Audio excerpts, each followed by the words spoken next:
Hola chicos, buenos días, ¿qué tal estáis?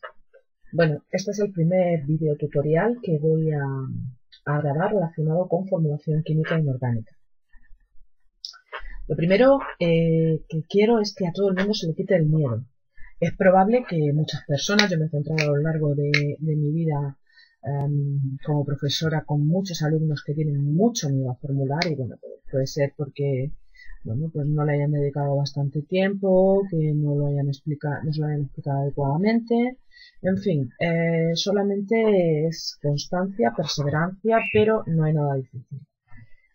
Una cosa, lo que sí quiero que quede claro es que yo no formulo sumando aguas, ¿de acuerdo? Con lo cual hay muchas personas que se dirán, bueno, ¿cómo lo hacen?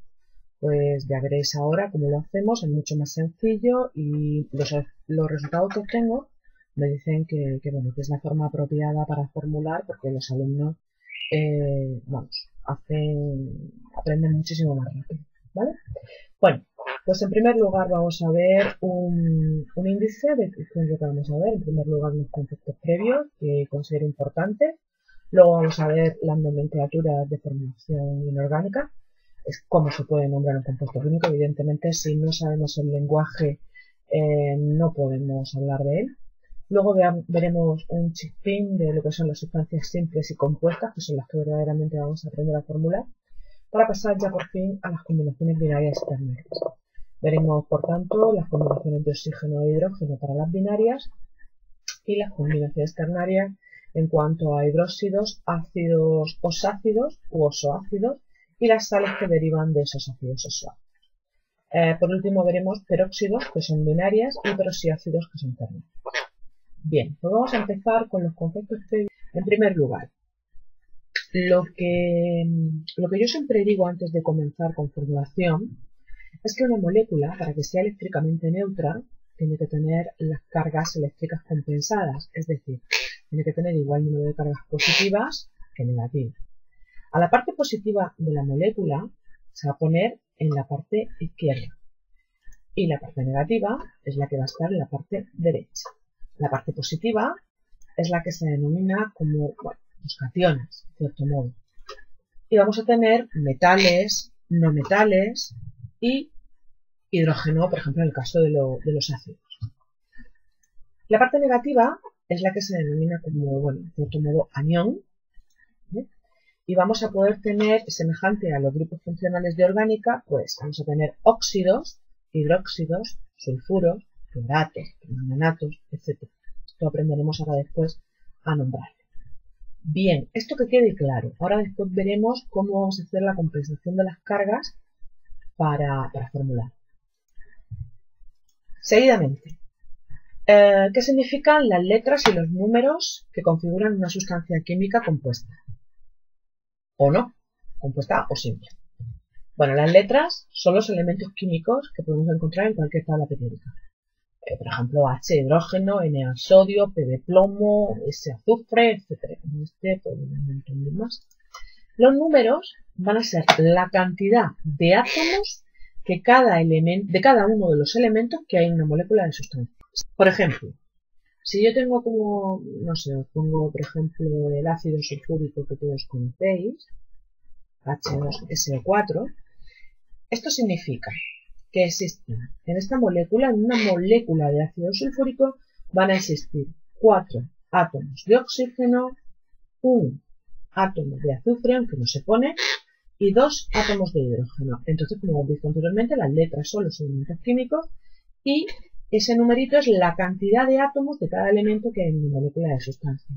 Si, por ejemplo, tuviera, pues no sé, el cloruro de sodio, pues tendría un átomo de cloro y un átomo de sodio. Eso no quiere decir que la estequiometría, ¿vale? Cuando hacemos ejercicio de estequiometría, pues por ejemplo tengamos 3 moléculas de sulfúrico, pues entonces tendríamos 3 por 4, 12 oxígenos, 3 por 1, 3 azufres y 3 por 2, 6 hidrógenos. ¿De acuerdo? Bueno, continuamos. Importante también, ¿qué son las valencias? Perfecto, las fallas y la paella. Genial. Eso vamos, nos vamos ya, pero ya de viaje, a pasar unos días ahí, pero no. Las valencias existen una cosa que se denomina, o sea, un concepto que se denomina como valencia química. Existen dos tipos de valencias químicas. Las valencias iónicas es el número de electrones perdidos o ganados por un elemento.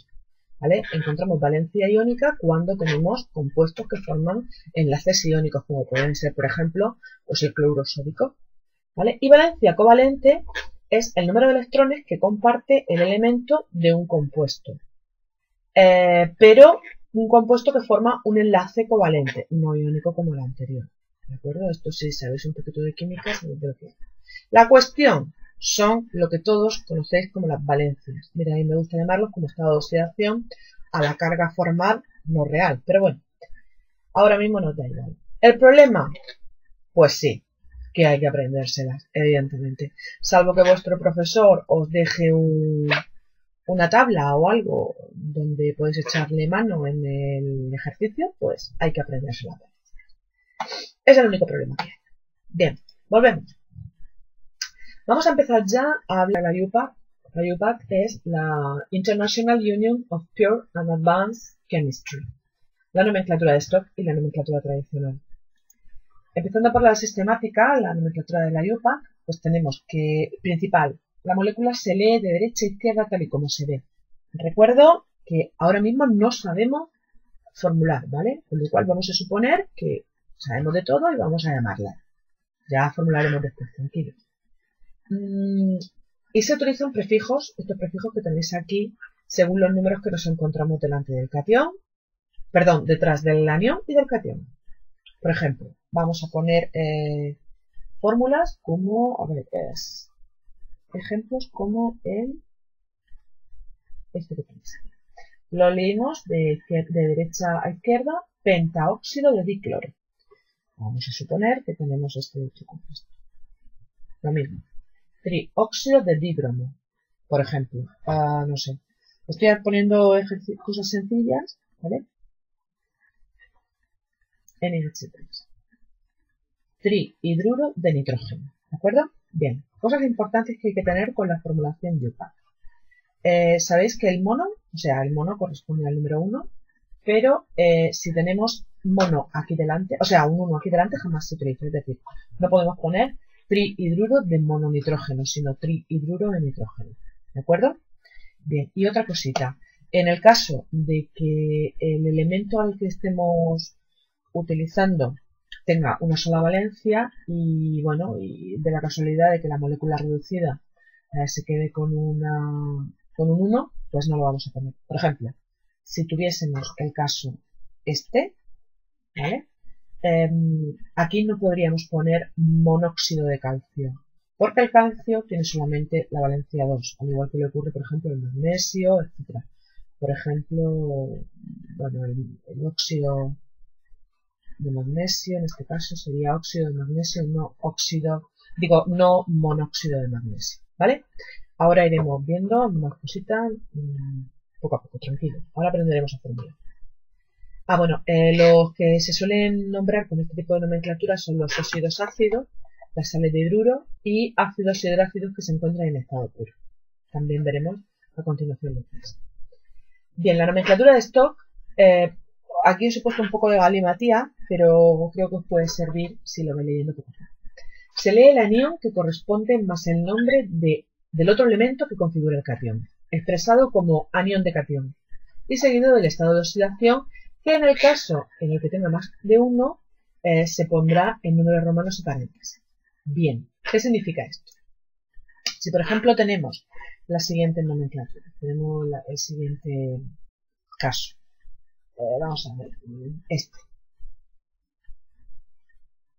Bien, esto es un óxido, suponiendo que sabemos fórmula, sería óxido de hierro, y aquí el hierro, ahora veremos cómo, actúa con el estado de oxidación más 3, con lo cual sería óxido de hierro y 3, entre paréntesis, y números romanos, ¿de acuerdo? Por ejemplo, otro, el que hemos hablado anteriormente, óxido de calcio, en este caso el calcio está actuando con el estado de oxidación más 2, pero no debemos ponerle entre paréntesis y números romanos el 2, porque el calcio solamente puede actuar con la 2. Lo mismo ocurre, por ejemplo, en este caso, ¿vale? Hidróxido de sodio, pero no hidróxido de sodio 1, porque el sodio solamente puede actuar con el estado de oxidación más 1. Sin embargo, si tuviéramos, por ejemplo, este caso, o este caso, que es el que hemos puesto anteriormente, sabemos que aquí el estado de oxidación del hierro es el 3, en este caso el estado de oxidación de hierro es el 2, en este caso sí que podemos poner, sí y podemos y debemos, vamos, que es como tiene que hacerse, óxido de hierro 2 y óxido de hierro 3, ¿de acuerdo? Ahora a continuación explicaré cómo se sacan los estados de oxidación de los elementos. Bueno, los que más se suelen nombrar son los óxidos básicos, los hidruros y los hidróxidos, como es este caso. A continuación tenemos la nomenclatura tradicional. Es quizá la que más se utiliza en el laboratorio pese a todas las normas. Seguimos esta tabla, que la podéis encontrar también por internet. A mí me parece súper curiosa, bueno, la verdad es que es muy, muy ilustrativa. Y vamos a suponer que tenemos un ejemplo de 4 valencias, otro que tenga 3 valencias, otro que tenga 2 y otro elemento que tenga 1. Por ejemplo, para hacer los casos de las 4 valencias, elijo, por ejemplo, el cloro. El cloro, sabéis que tiene estado de oxidación más 1, más 3, más 5 y más 7. ¿De acuerdo? Bien.